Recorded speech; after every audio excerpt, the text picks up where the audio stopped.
윤고은의 EBS 북카페와 함께하고 있습니다. 그러면 북카페 테이블에 얹을 책 저희 만나볼게요. 이 정말 신지 작가님의 고민의 결과물인 거죠? 네. 네. 네, 오늘은 황효진 작가님의 어른이 되면 고민이 끝날까? 라는 책을 가지고 왔습니다. 책 제목이 네. 우리가 얘기했던 게 그대로 들어가 있네요. 네, 이 책은 일단 효진 작가님 소개를 드리면 엔터테인먼트 분야를 다루는 매체 기자로 좀 오래 일하셨고 그 뒤에 이제 작가로 아무튼 잡지, 나만의 콘텐츠 만드는 법 등의 책을 이제 혼자 쓰셨고 공저로는 일하는 여자들 자세한 거 만나서 얘기해 등을 쓰신 분이세요. 네. 근데 오늘 가져온 책을 사실 독자층을 청소년으로 두고 있는 이제 청소년기에 할 법한 여러 가지 고민들을 네. 담고 있는, 그래서 제목이 어른이 되면 고민이 끝날까인데요.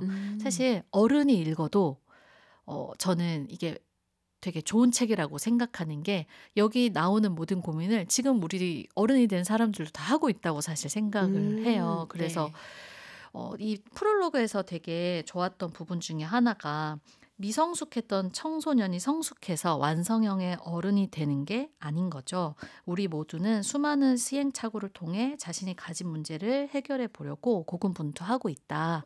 이런 표현이 있어요. 그래서 사실 생각해 보면 우리가 미성숙했던 청소년에서 굉장히 성숙한 어른이 되었냐 라고 하면 전 아닌 것 같거든요. 저도요. 그죠? 그래서 이 책의 그 장점, 또 제가 느낀 아름다운 지점 중에 하나는 이제 네. 청소년을 가르쳐야 하는 대상이 아니라 어쨌든 동료 시민으로서 두고 뭐 고민을 풀어가는 방식이 내가 살아봤더니 말이야 뭐뭐뭐 한 것 같아 라고 말하지 않고, 이제 황효진 작가님은 그 무렵에 또 비슷한 어떤 고민이 있었으며 또 어떤 에피소드나 생각들을 이렇게 쌓아왔고, 네. 그런데 이 고민이 있는 사람에게는 또 비슷한 고민을 이제 담고 있는 책이나 영화에는 어떤 것이 있고, 이렇게 조금 정말 조카나 아는 이제 동생이 이렇게 고민 상담을 해왔을 때 네. 되게 사려 깊은 어른이 해줄 수 있는 말들로 구성이 되어 있어요. 그래서 뭐 우리 고민이 많은 카페인 여러분뿐만 아니라 또 학부모도 많이 계시잖아요. 네.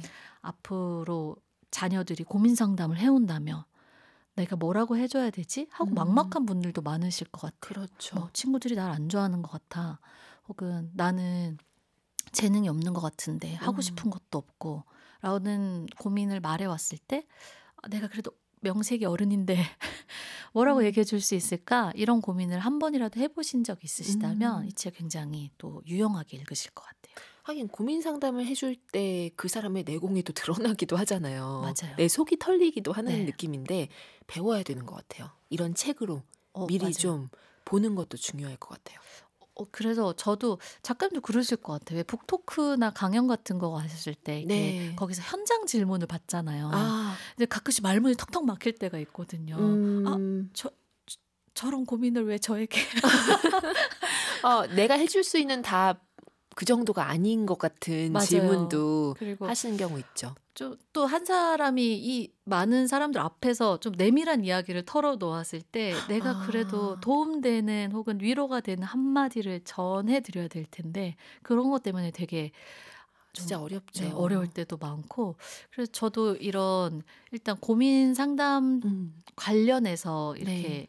목차가 뽑혀 있는 책들 보면은 이 작가님은 과연 뭐라고 하셨을까가 일단 궁금해서 펼쳐보기도 하는 것 같아요. 맞아요. 자, 그러면 우리 한 부분 신지 작가님 목소리로 듣고 와서 이야기 이어가겠습니다. 어떤 부분 읽어주실 거예요?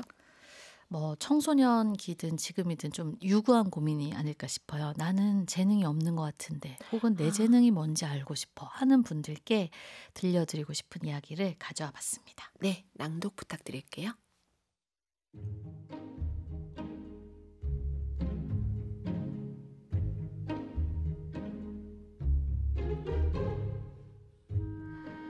그래도 나는 내 재능이 뭔지 알고 싶어. 아무리 고민해봐도 난 재능이 없는 것 같은데 라고 생각하는 분이 있겠지요. 비밀을 하나 알려드릴게요.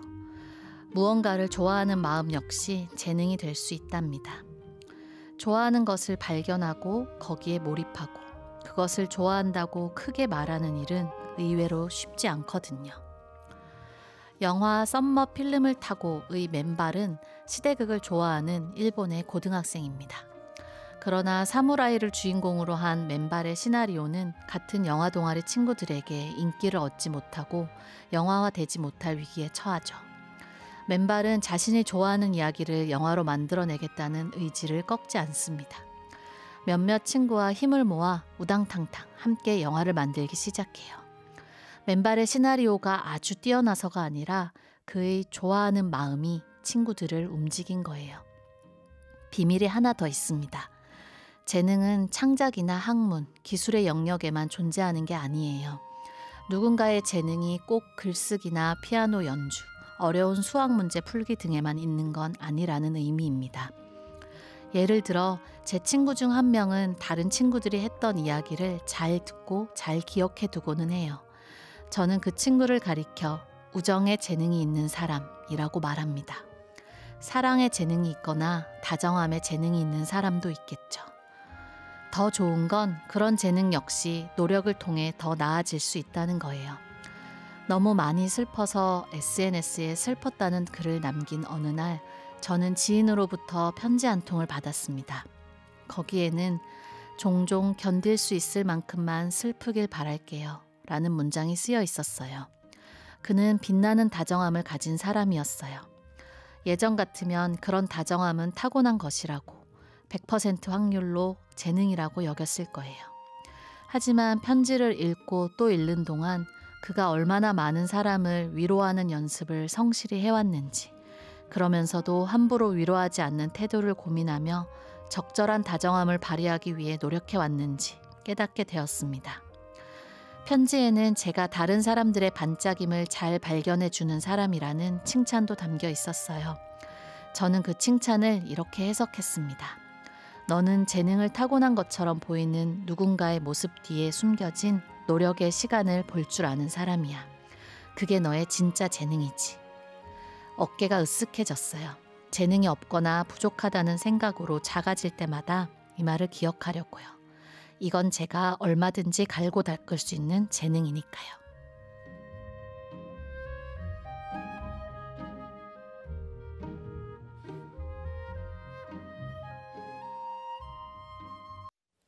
하현상의 드림이었습니다. 황효진 작가의 책 어른이 되면 고민이 끝날까에 담긴 글 재능에 관하여 한 부분 이렇게 신지 작가님 목소리로 듣고 왔습니다. 재능이 진짜 뭐 글쓰기, 피아노 연주, 수학 문제 푸는 거 이런 것에만 국한되는 게 아니다라고 하는 거 엄청난 발견입니다. 그쵸. 네. 이 부분이 이 어떤 고민 처방에서 저는 너무 핵심이라고 생각했거든요. 그러니까 대체로 이런 고민을 하는 친구들은 나도 그림을 잘 그리고 싶은데 나 왜 이렇게 수학에 젬병이지? 저 친구는 되게 사람들하고 잘 어울리는 것 같은데 하면서 네. 뭔가 계속 상대방에게서 부러운 지점들을 찾는 것 같은데 네. 그럴 때 재능에 대한 고민을 많이 하게 되잖아요. 그렇죠. 근데 잘 들여다보면 나도 땡땡의 재능이 있는 사람일 수 있다는 이 발견이 위로가 되기도 하면서 네. 그럼 나는 뭐에 재능이 있다고 말할 수 있지 하면서 나의 좀 그런 소소한 재능을 돌아보게 되기도 하더라고요. 그렇죠. 이거 스스로 찾아내는 것이 더 정확하고 빠를까요? 아니면은 나를 잘 아는 사람과 함께 얘기해 보는 게 좋을까요? 저는 함께 얘기해 보는 게 좋을 것 같아요. 어, 왜냐면 나는 단점이나 좀 네. 약점이라고 생각하는 부분이 의외로 다른 사람들이 봤을 때는 그 사람의 장점이나 매력으로 비치는 경우도 많다고 생각을 하거든요. 그래서 친구 주변에 가까운 사람이나 네. 좀 낯간지럽더라도 혹은 가족한테 나의 장점이 네, 무엇인지. 나의 장점이 무엇인지 뭔가 나는 뭐뭐에 좀 재능이라고 하면 헷갈릴 테니까요. 그 듣는 상대방이 네. 나는 뭐뭐를 좀 잘하는 것 같아? 라고 물어봤을 때 되게 툭툭 이렇게 얘기해 주는 거 안에 있을 것 같아요. 그렇죠. 지금 읽어주신 부분을 참고해서 이 얘기를 먼저 나누고서 롤링페이퍼 옛날 어떻게 옛날이 나오죠? 요즘에도 하죠. 저건 너무 옛날. 확인해 보지 못해서요. 아니 작가님은 아시죠? 제가요? 종이 이렇게 돌리면서. 아, 그쵸. 저는 알죠. 그쵸. 거기다가 뭐 이렇게. 저는 또 요즘에 롤링페이퍼 쓰는지 아냐고. 아니요, 그거는 저는 확인이 안 되고 우리 카페인님들은 아실 거예요. 왜 거기다 써주잖아요. 신지야 뭐 맞아요. 그동안 말은 못했지만 사실 맞아요. 너는 이런 능력이 있어. 내가 그게 참 얼마나 부럽고 너무 좋았는지 몰라. 뭐 이런 거 쓰잖아요. 맞아요. 거기에 나쁜 말 쓰는 경우는 잘 못 봤어요. 맞아요. 학창시절 생각해보면 그 롤링페이퍼 안에서 의외의 저의 이걸 장점으로 봐줬었어? 그렇죠. 라는 걸 발견하게 되니까요. 그렇죠. 근데 자기 자신보다는 가까운 주변 사람의 그 장점에 대한 언급이 더 정확할 것 같기도 해요. 진짜 뭐 예를 들면 뭐 진짜 뭐 프로 불편러라고 하는 사람들, 그러니까 뭐 이렇게 어디에 가도 이제 항상 뭔가 이렇게 불편한 구석을 딱 찝어내서 얘기를 하는 사람들, 이거 뭐 그게 재능일까 싶을 수도 있는데 어떤 상황에서는 그런 게 또 재능의 면모를 보일 수도 있잖아요. 맞아요. 네. 마땅히 불편해야 되는 상황에서 불편하다고 말할 수 있는 용기를 갖고 있는 사람들이 또 그런 사람들이기도 해서 사회를 바꾸기도 하고. 네. 그렇죠. 그리고 뭐 너무 돌직구여서 사람에게 막 상처를 준다. 네. 근데 이것도 우리가 이제 바라보기에 따라서 이것도 재능일 수도 있을 것 같아요. 맞아. 돌직구 재능. 그렇죠. 돌직구 재능으로 이제 발휘되는 순간이 있을 것 같고. 작가님 주변 사람들에게 좀 반복해서 들었던 너는 이런 걸 참 잘하는 것 같아. 반복해서 들었던? 나는 단점이라고 생각했는데 주변 사람들은 나는 단점이라고 생각했으면 주변 사람도 단점이라고 생각하는 것 같던데요. 그래 이제 알았니? 뭐 이런 느낌인 것 자기 같던데. 객관화가 재능이 있네요. 그래요? 신지 작가님은요? 저는 회사 다닐 때 제가 의외라고 생각했던 시험 중에 하나가 제가 할 말을 잘 못한다고 생각했거든요. 분명히. 근데 나중에 동료들이나 후배들이 얘기해주게 선배 되게 웃으면서 할 말 다 해요. 아 진짜? 오. 그래서 내가 그런 편이었나? 라고 해서 집에 와서도 이제 남편한테 물어본 적이 있어요. 내가 그런 편이야? 라고 했더니 너 좀 그런 편이야 근데 라고. 그게 왜 나만 몰랐어요? 저는 이제 스스로 더 뭐랄까 자기가 자기를 비춰볼 때는 난 더 쭈구리 마인드야. 그러니까 내가 느끼는 불편한 만큼 제가 표현을 못하고 있었나 봐요. 아마 그렇죠. 스스로는 좀 참기도 하고 막 100을 느끼고 있을 때 네. 한 5, 60 정도만 말한다고 생각하니 얘가 나는 좀 이걸 잘 얘기 못하는 스타일이라고 혼자서는 소가리를 했지만 남들이 봤을 때는 뭐야 웃으면서 할 소리 다 하잖아.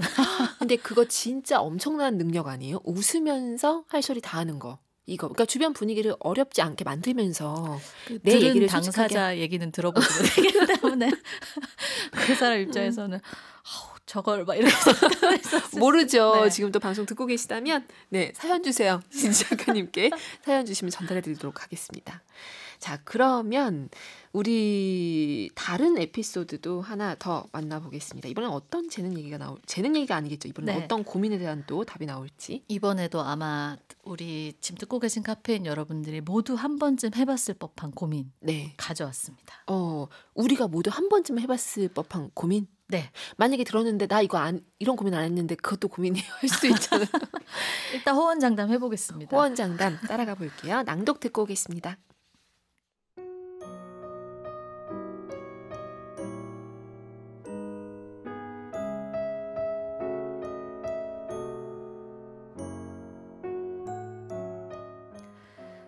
내가 가을이라니? 생각지도 못한 상황에 충격을 받았지만 저는 의기소침해하는 대신 욕심 많은 어린이답게 쉬는 시간을 틈타 선생님에게 달려갔습니다. 그리고 귓속말로 몰래 물었어요. 선생님, 제가 토끼 역할하면 안 되나요? 선생님은 다정하지만 단호한 말투로 대답했습니다. 그럴 수는 없지. 토끼 역할은 이미 다른 친구가 하기로 했으니까. 슬프고 아쉽고 서러웠지만 저는 가오리 1이라는 역할을 받아들여야 했습니다. 하얀색 티셔츠와 보라색 바지를 입고 가오리 모양 머리띠를 쓴 채 무대에 올라 열심히 연기했어요. 모든 게 나를 중심으로 돌아가지 않는다는 것. 내가 세상의 주인공이 아니라는 것을 그때 처음 깨달은 듯합니다. 울음을 참는 방법도요. 영화 레이디 버드는 그때의 저처럼 어디서나 주인공이 되고 싶은 고등학생 레이디 버드의 이야기입니다. 본명은 크리스틴이지만 가족과 친구, 선생님에게 자신을 레이디 버드로 불러달라고 말해요. 레이디 버드 역시 자기 자리에서 고군분투하고 있다는 걸 알면서도 그런 마음이 들었습니다. 크리스틴, 특별해지고 싶어 하기엔 넌 이미 너무 특별해. 영화를 보는 내내 저는 생각했어요. 그리고 어쨌든 넌 주인공인걸? 저는 레이디 버드의 옆자리에 있는 친구에게서 저의 모습을 발견했습니다. 그야말로 평범한 친구로 등장하는 줄리 말이에요. 우리는 줄리에 관해 많은 것을 알 수는 없습니다. 줄리에게 레이디 버드 외에 다른 친구는 거의 없다는 것. 노래를 꽤 잘 불러 연극에서 비중 있는 역할을 맡게 되었다는 것. 선생님을 좋아한다는 것. 엄마가 새 남자친구를 만나고 있으며 그는 줄리에게 다정하다는 것 정도입니다. 그러나 레이디 버드는 평범한 줄리가 아닌 다른 친구에게 관심을 쏟고 줄리가 좋아하는 선생님에겐 사랑하는 사람이 있으며 엄마의 남자친구는 엄마와 줄리를 떠납니다. 영화가 보여주지 않는 시간을 줄리는 어떻게 보냈을까요?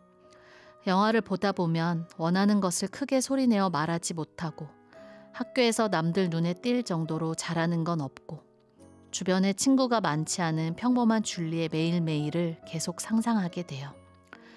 그리고 줄리가 평범한 자신의 삶을 조금 덜 불행하게 느꼈으면 좋겠다고 바라게 됩니다. 영화에서 주인공의 옆자리 혹은 그보다 먼 자리에서 짧게 얼굴을 비추는 사람들을 생각하고 상상하는 일을 계속 해보려고 합니다. 가오리 1, 지나가는 사람 1 정도인 것 같은 사람의 일상도 클로즈업해 보면 매일 많은 일이 벌어지고 있다는 걸 이제는 아니까요. 그러면 내가 아무것도 아닌 사람처럼 느껴지는 날도 반대로 다른 누군가를 아무것도 아닌 사람이라고 말하고 싶어지는 날도 어떻게든 견딜 수 있을 거예요.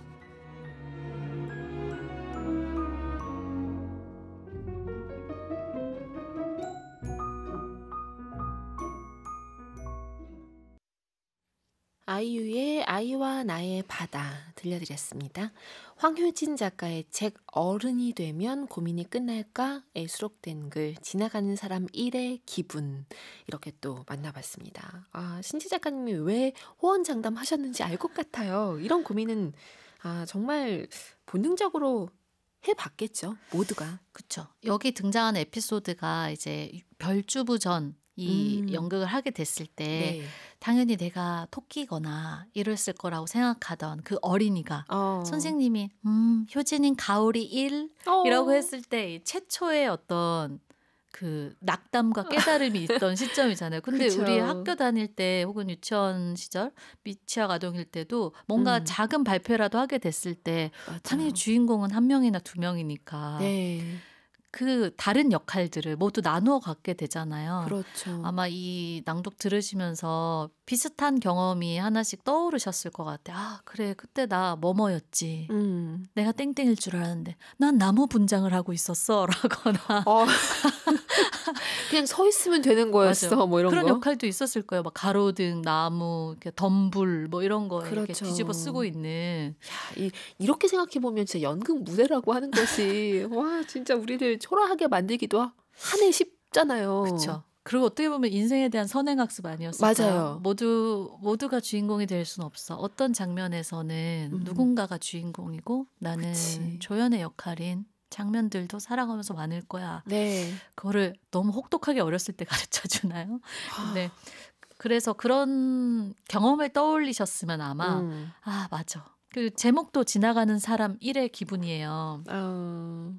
지나가는 사람 1의 기분. 뭐 뒤에 1, 2 붙는 거 별로인 것 같아. 아니, 가오리면 그냥 가오리지. 가오리 1 이러니까 가오리가 또 있나 봐. 이런 느낌. 좀 귀엽긴 단체의 한데. 일부 같잖아요. 네. 귀엽긴 한데 그래서 저는 정확하게 어떤 연극이었는지 모르겠는데 아무튼 비슷한 경험은 있었던 것 같거든요. 네. 그래서 그게 되게 하기 싫었던 그런 기분은 남아있고 디테일은 많이 지워져서 그런 건 잘 생각나지 않는데 근데 어렸을 때는 꼭 이런 연극 무대가 아니어도 반에서 항상 주목받는 어떤 특정한 네. 뭐 쾌활함 때문이든 운동을 잘해서든 공부를 그쵸. 잘해서 주목받는 친구가 있고 나머지는 만일에 그 장면을 이제 영화나 드라마를 찍는다면 학급 음. 친구 1, 2, 3, 4번 같은 느낌으로 그러네요. 자기를 느낄 때가 있는 것 같고 어른이 돼서도 그거는 크게 달라지진 않는 것 같아요. 맞아요. 맞아요. 음. 그 불안감이 그거잖아요. 그러니까 예를 들면 학급 친구 1, 2, 3 혹은 뭐 가오리 1, 2, 3 이런 거 중에 하나면 왠지 쉽게 대체될 수 있을 것 같다는 불안감이 있는 거잖아요. 나를 음. 온전히 담아내지 못하면 그러니까 그 뭔가 빈자리가 주인공에 비해서 훨씬 적을 것 같은 느낌. 이게 또 음. 나를 초라하게 만들기도 하고 고민스러울 수도 있거든요. 맞아요. 그래서 저도 앞부분을 보면서 그래서 가오리 1이 되어 봤던 효진 작가님은 네. 과연 어떤 얘기를 뒤에 해 주실까라고 음. 했는데 이 레이디 버드 영화를 소개하면서 저는 이 레이디 버드 리뷰에 이 레이디 버드 주인공에 대해서 다룬 리뷰는 많이 봤어요. 근데 네. 줄리에 이렇게 주목한 또 글은 효진 아. 작가님 글로 처음 봤기 때문에 이 영화의 어떤 등장인물이 아닌 요즘도 영화 드라마에 많이 등장하는 네. 주인공 옆에 있는 친구에 그쵸. 주목해서 이 고민 사연에 대해서 이제 이야기를 하고 또 어떻게 보면 스포트라이트를 그 줄리에게 돌렸을 때 우리가 무슨 생각을 할 수 있는지에 음. 대한 좀 문을 열어주는 글이기도 해서 그 점도 네. 되게 인상 깊었습니다. 그러네요. 이 아까 글도 그렇고 이것도 그렇고 어떤 영화를 많이 등장을 네. 시키네요. 한 편 한 편의 글 안에서 이제 어떤 고민에 대해서 효진 네. 작가님의 경험이 나오고 이 비슷한 고민을 갖고 있는 독자가 어떤 영화나 책을 찾아보면 좋은지를 뒷부분에 꼭 추천을 하고 있어요. 같이 어. 붙여서. 그래서 네. 이 책 읽어보시면 또 꼬리물기 독서나 또 꼬리물기 영화 관람을 하기도 좋은 것이 음. 다 그 고민 어떤 처방에 등장했던 작품들이 네. 궁금해지실 것 같아요. 그럴 수 있을 것 그러면 같아요. 또 뭐 자녀가 있으신 분들도 같이 보시면 또 좋을 것 같고요. 음. 그렇게 보고 나서 같이 좀 이렇게 이야기를 나누는 것도 네. 어떤 고민에 대한 뾰족한 해결책을 주지 않아도 서로 음. 생각해 볼 수 있는 좋은 기회일 것 같기도 하거든요. 자, 여기서 음악 한 곡 듣고 그러면 오늘도 카페인 글도 만나보도록 하겠습니다. 바네사 칼튼 A Thousand Miles 들려드릴게요. 오늘 김신지 절기 박사가 가지고 오신 책 황효진 작가의 어른이 되면 고민이 끝날까입니다. 이 책 마지막으로 한마디만 더 보태주신다면요? 일단 제목인 어른이 되면 고민이 끝날까? 까지만 들었는데 '이건 봐야겠는데?' 라는 생각이 드셨다면 이 책에 네. 맞춤한 독자라는 생각이 들어요. 아, 그럼 아마 모두가 해당되겠죠? 그쵸. 맞아요. 대부분일 거예요. 호언장담 맞아요. 네. 가능합니다. 그래서 네. 나의 고민에 대해서도 그렇고 혹은 주변 사람 음. 혹은 가족에 대한 고민을 좀 내가 또 어떻게 또 고민 상담을 해줄 수 있을까 좀 사려 깊은 고민 상담자가 되어보고 싶은 네. 분들도 이 책에 나오는 여러 가지 이야기와 태도를 한번 음. 읽어보시기를 권해드리겠습니다. 네. 그러면 오늘도 우리 카페인 에세이 만나볼게요.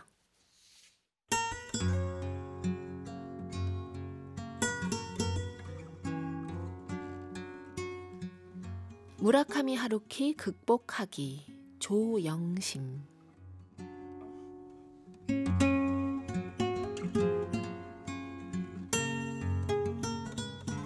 순전히 표지 때문이었다. 색깔의 욕심이 과한 나는 파랑과 노랑의 유혹을 외면하지 못했다. 우연히 들린 독립서점의 독자적이고 독보적인 분위기도 그 책을 덥석 사고 마는데 한몫했을 것이다. 주문한 차가운 페퍼민트차 한 모금을 목구멍으로 흘려보내며 양장본 표지를 젖혔다. 작가 소개글을 읽는 순간 가슴은 또 쪼그라들었다.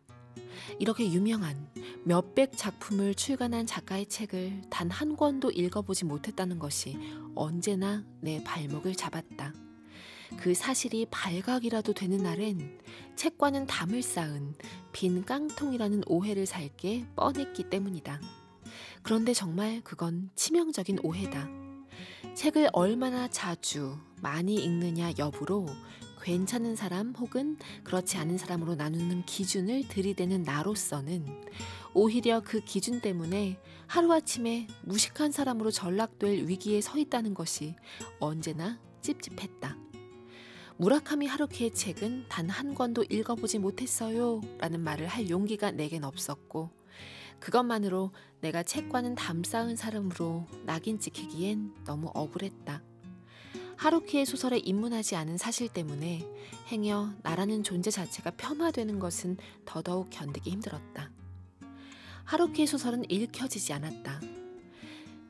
유명한 작가, 베스트셀러라고 신간소설의 출간을 알리는 인터넷 서점에 알림 문자로 무작정 구입을 하고는 책이 도착하자마자 설레는 마음으로 읽기 시작하지만 이내 덮어버리기 일쑤였다.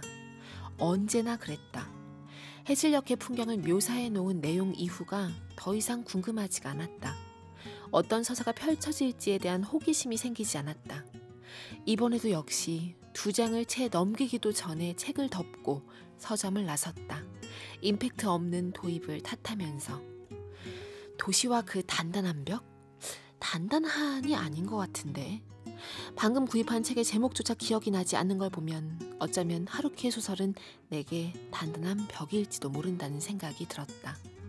예쁜 표지에 이끌려 내 손에 들어온 이 책도 하루 만에 다 읽을 수 있는 분량은 아니라는 핑계로 다른 책의 우선순위를 빼앗긴 채 서재 한쪽 구석에서 얌전히 기다리는 먼 북소리 신세가 되어버릴지도 모른다는 불길한 예감이 들 때쯤 문득 언젠가 일간 카페인에서 읽어주던 윤고은님의 목소리가 내 귀를 스쳤다.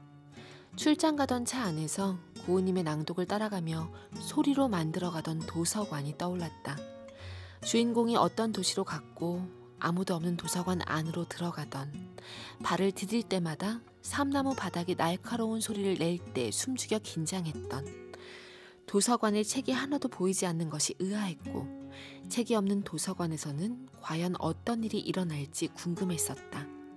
무엇보다 도시와 그 불확실한 벽이라는 제목을 붙인 이유가 더욱더 궁금했었다. 그날의 궁금함이 뇌세포를 두드리는 순간 눈은 빠르게 글자를 따라갔다. 숨도 쉬지 않고 단숨에 그 불확실한 벽의 실체를 당장이라도 파헤치지 않으면 마치 직무유기라도 하는 탐정처럼 생존에 필요한 행위를 제외하고 며칠 동안 오직 하루키와 함께했다. 그의 은유와 비유에 감탄하고 상징에 혀를 내두르면서 눈알이 튀어나올 듯한 통증을 느낄 때쯤 마지막 장을 닫았다. 오랜만에 바깥 공기를 마주하며 걸었다. 내가 있는 이곳과 그 도시의 경계가 엉킨 듯한 비현실적인 느낌이 낯설고도 익숙했다.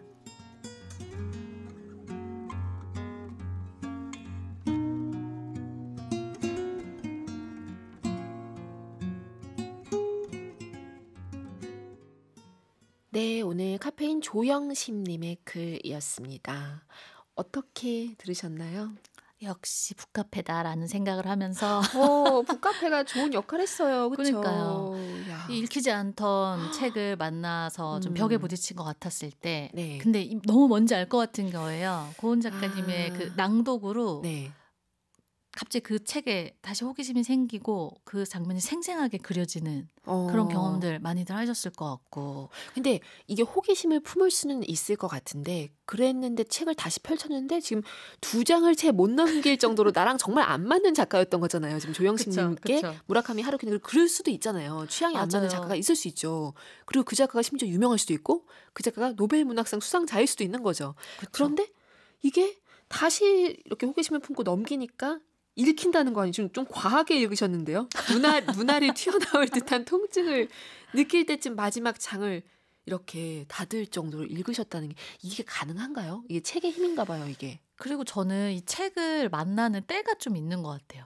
진짜 그러니까 남들은 다 좋다고 하는데도 나는 안 읽히는 때가 있는데 그런 거 그 있어요. 책장에 이렇게 맞아요. 묵혀놨는데 시간이 지나서 그냥 우연히 그 책을 열었는데 앉은 자리에서 반을 읽어버리는 그런 경험들 다 한 번씩 해보잖아요. 그래서 앞에 이 조영심 님이 이제 이렇게 유명한 작가의 책을 한 권도 읽지 않았다는 사실이 언제나 내 발목을 잡고 막 내 존재 자체가 폄하되는 건 아닐까 그러니까. 막 이런 생각 때문에 견디기가 좀 힘들었다고 하는데 이 부담감이 뭔지 알겠으면서도 사실 저는 책이 책이 정말 정말 개인적인 경험이어야 의미가 네. 있다고 생각을 해서 명언입니다. 네. 그래서 뭐 남들 다 좋은데 난 안 좋을 수도 있고 그쵸. 그리고 모두가 읽은 책을 내가 읽어야 할 필요도 없고 그냥 그렇죠. 또 그 책이 나중에 시간이 흘렀을 때 음. 나와 잘 맞는 어떤 때가 찾아올 수도 있고 하니까 그냥 아. 우리는 즐겁기 위해 책을 읽어야 한다. 이 명제에서 우리가 벗어나지 않고 책을 대하면 더 좋지 않을까. 맞아요. 조영심 님은 그냥 책을 좀 도구로 삼으셔도 좋을 것 같아요. 이게 맞아요. 막 내가 통과해야 될 관문이고 이런 게 아닌 거고 지금 맞아요. 보니까 엄청나게 잘 읽으시는 분인 거잖아요. 맞아요. 너무 의미 부여 하루키만 많이 해서. 안 읽으셨을 뿐 이미 맞아요. 책을 다독하시는 게 문장에서도 느껴지고요. 네. 그러니까요. 네. 그러니까요. 그냥 뭐 이런 거에 너무 부담 갖지 음. 않고 책과 작가를 대하는 게 사실 제일 즐거운 독서 생활을 이어갈 수 있는 맞습니다. 그리고 혹시나 하루키도 안 읽어봤어? 라고 하는 사람이 있다면 그럼 그 사람 이상한 거죠. 그렇게 그쵸. 책으로 뭔가 남을 평가하거나 판단하려고 하면은 음. 너 그런 태도 굉장히 촌스럽다라고 한마디 해주는 게 지금 웃으면서 이런 거구나. 웃으면서 지금 얘기하시는 거네. 네. 어. 그런 게 저는 맞다고 생각합니다. 너 되게 촌스럽다. 그러면서 내가 읽은 다른 책 얘기하면 되죠. 좀 맞아. 책을 많이 읽으셨을 것 같거든요. 맞아요. 네. 자, 아무튼 오늘도 이렇게 성황리에 마무리하도록 하겠습니다. 그럼 다음 주 조금 더 깊어진 봄에 또 뵙겠습니다. 네. 감사합니다. 네. 태연의 나에게 Feel So Fine 들려드리면서 오늘 마무리하겠습니다. 카페인 분들 오늘도 고운 하루 만드세요.